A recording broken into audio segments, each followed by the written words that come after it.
Donc bonjour, moi je vais vous faire un point technique sur l'agroécologie, l'irrigation, mais pour la filière viticole. Donc Christelle Chevrier, je suis la Chambre régionale d'agriculture Occitanie. Et là, je vais surtout parler sur l'arc méditerranéen de la région Occitanie et la région Provence-Alpes-Côte d'Azur. Cette filière méditerranéenne est très importante sur cet arc, puisqu'elle représente environ 320 000 hectares. Merci. Et c'est une filière qui doit répondre à des enjeux régionaux. Alors quand je dis régionaux, c'est arc méditerranéen, hein, très fort. D'une part, un réchauffement climatique de plus en plus marquant, une gestion qualitative et quantitative de la ressource en eau, donc, qui est à l'esprit de cette filière. Et puis aussi, même si je m'y attarderai vraiment pas trop, puisque mon professionnel en parlera, des sols qui sont souvent pauvres. Cette filière donc, viticole s'est fortement emparée de l'agroécologie et s'inscrit donc dans cette démarche via donc, tous les projets qui se mettent en œuvre par le plan Produisons Autrement ou Ecophyto, donc à savoir avec les J2E, avec les fermes défis qui, dans le cadre de leur réengagement, ont dû intégrer donc, un programme, un objectif, on va dire, agroécologie. Et ça nous fait à peu près, je vais dire LR, hein, c'est plus simple, LR et Provence, une vingtaine de groupes.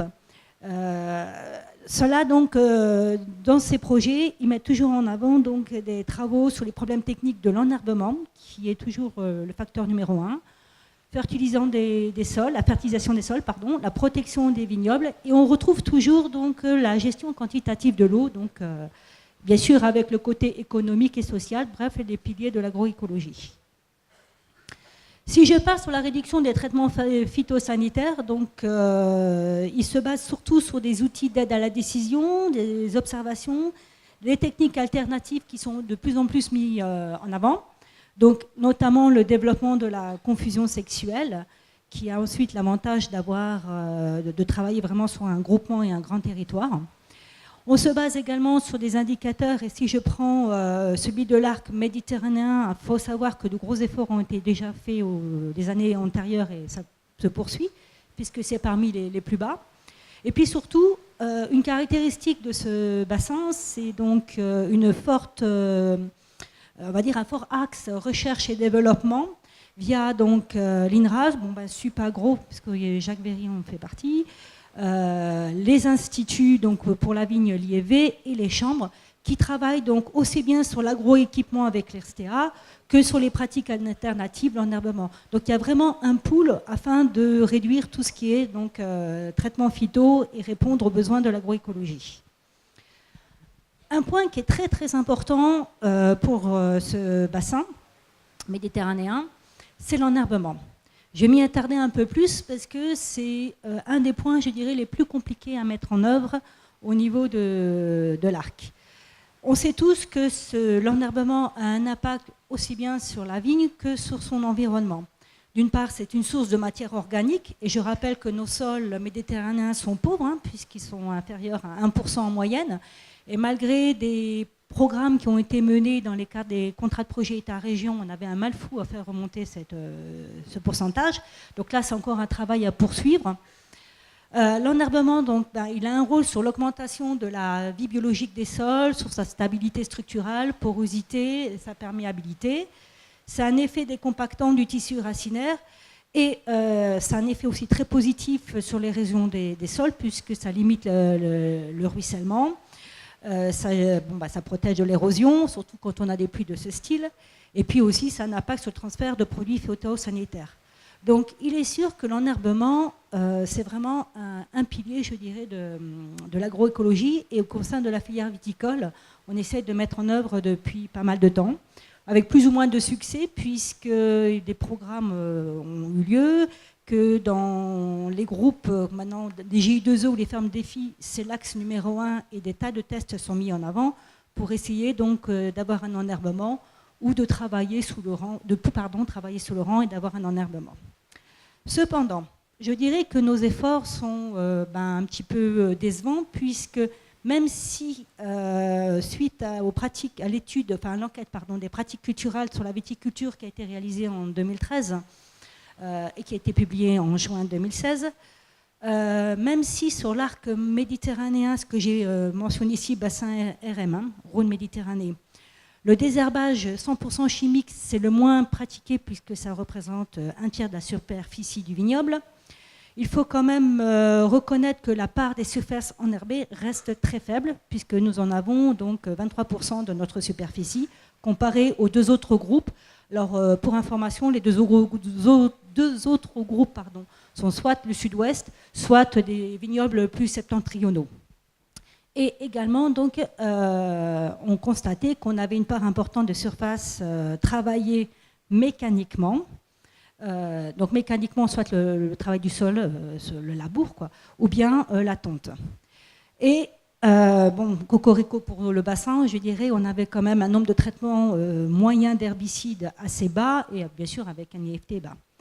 Et cependant, l'enherbement va favoriser la concurrence hydroazotée, ce qui est intéressant dans certains cas, puisque ça peut maîtriser le rendement. Malheureusement, dans d'autres, je dirais, ça le maîtrise trop, au détriment de la partie, on va dire, économique de l'exploitation, et donc au niveau de la partie économique de l'agroécologie. Bon, alors pourquoi ? Tout simplement parce que, bon, c'est pas à vous que je vais apprendre ça, que les fortes chaleurs exacerbent la concurrence hydrique entre la vigne et l'herbe. Et bon, bien souvent, soit l'herbe est détruite toute seule, soit nos viticulteurs sont obligés de la détruire. Ah oui, c'est bon. Un outil. Moi, j'ai comme oui, un outil qui nous permettrait donc de maintenir un enherbement est l'irrigation. L'estimation des surfaces viticoles irriguées donc en Languedoc-Roussillon et en Provence serait à peu près de 42 000 hectares. Alors, je dis estimation parce qu'on se rend compte qu'on n'a pas de données encore fiables, puisque ce critère n'entre pas encore dans les enquêtes des pratiques viticoles. Donc, d'ailleurs, nous avons demandé à ce que pour la prochaine enquête, ça y figure, afin de savoir réellement donc, le pourcentage de surface irriguée. Et grâce aux infrastructures qui se mettent en place, elles sont donc une irrigation majoritairement goutte à goutte. L'irrigation, donc, c'est maintenant, je dirais, sur l'arc méditerranéen, un outil technique de la production donc, du vignoble, puisque ça permet d'une part de gérer le stress de la vigne hydrique, j'utilise bien la gestion du stress de la vigne hydrique, donc ça maintient la qualité des baies et du jus, et surtout ça maintient donc un niveau de production et derrière un rendement et maintient une économie. Et puis, alors là, nous on dit que ça ne modifie pas l'environnement agro-climatique, mais peut-être que si un peu, mais bon, ce n'est pas très important. Des travaux ont été menés donc, dans les cadres des contrats de projet État-région, aussi bien Provence, PACA que LR. Hein. Donc c'était des financements État-région pour permettre donc, de travailler sur cette technique d'irrigation, puisque bon, maintenant, moi, j'ai la chance d'avoir un pied côté sud-ouest via la région Occitanie.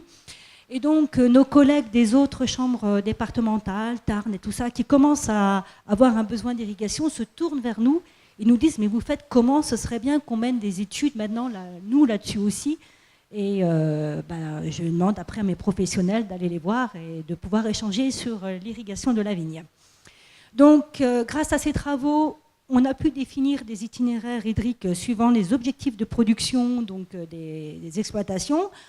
À l'époque, d'ailleurs, on disait qu'il fallait entre 1 et 2 mm par jour pour un volume total annuel de 500 à 1000 m3 par hectare.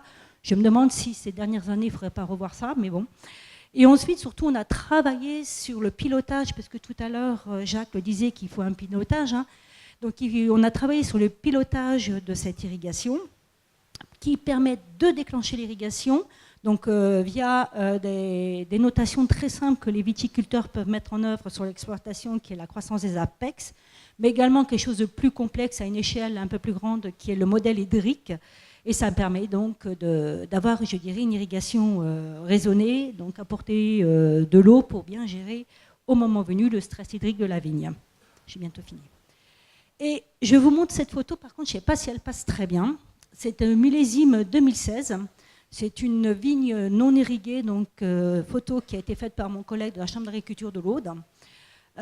Pour nous, l'importance de l'irrigation, eh ben voilà, c'est cette photo, puisque vous voyez qu'il n'y a plus beaucoup de feuilles. Bon, on ne voit pas complètement le raisin, mais il est pas, les grains sont flétris, hein, parce que j'ai été voir la parcelle avec le collègue. Hein. Défoliation, zéro herbe. Voilà quoi. Et il faut savoir que c'est dû à la sécheresse, la parcelle n'est non irriguée. Et c'est là où on peut s'interroger sur la question agroécologie-irrigation. Eh ben, moi, je dirais que oui, ça peut faire bon ménage, hein, l'irrigation avec l'agroécologie, puisque là, on voit qu'il n'y a pas grand-chose. Et d'autant plus que la sécheresse a entraîné sur le bassin LR, je n'ai pas les données, pas car je m'en excuse, hein, donc une perte d'environ, enfin c'est une estimation de perte hein, de plus de 1 million d'hectolitres. Avec un prix moyen, on aurait donc la filière aurait une perte de plus de 100 millions d'euros. Donc, ouais, il y a un impact. Le côté économie de l'agroécologie n'est plus là. Et voilà, et c'est une parcelle non irriguée. Et on a eu jusqu'à 50% de pertes sur les parcelles non irriguées et des fois moins 30% de pertes sur les parcelles irriguées. Donc, je pense effectivement que, enfin, pour moi, pour l'enjeu de la filière viticole, il faut de l'irrigation pour permettre après un bon ménage avec l'agroécologie.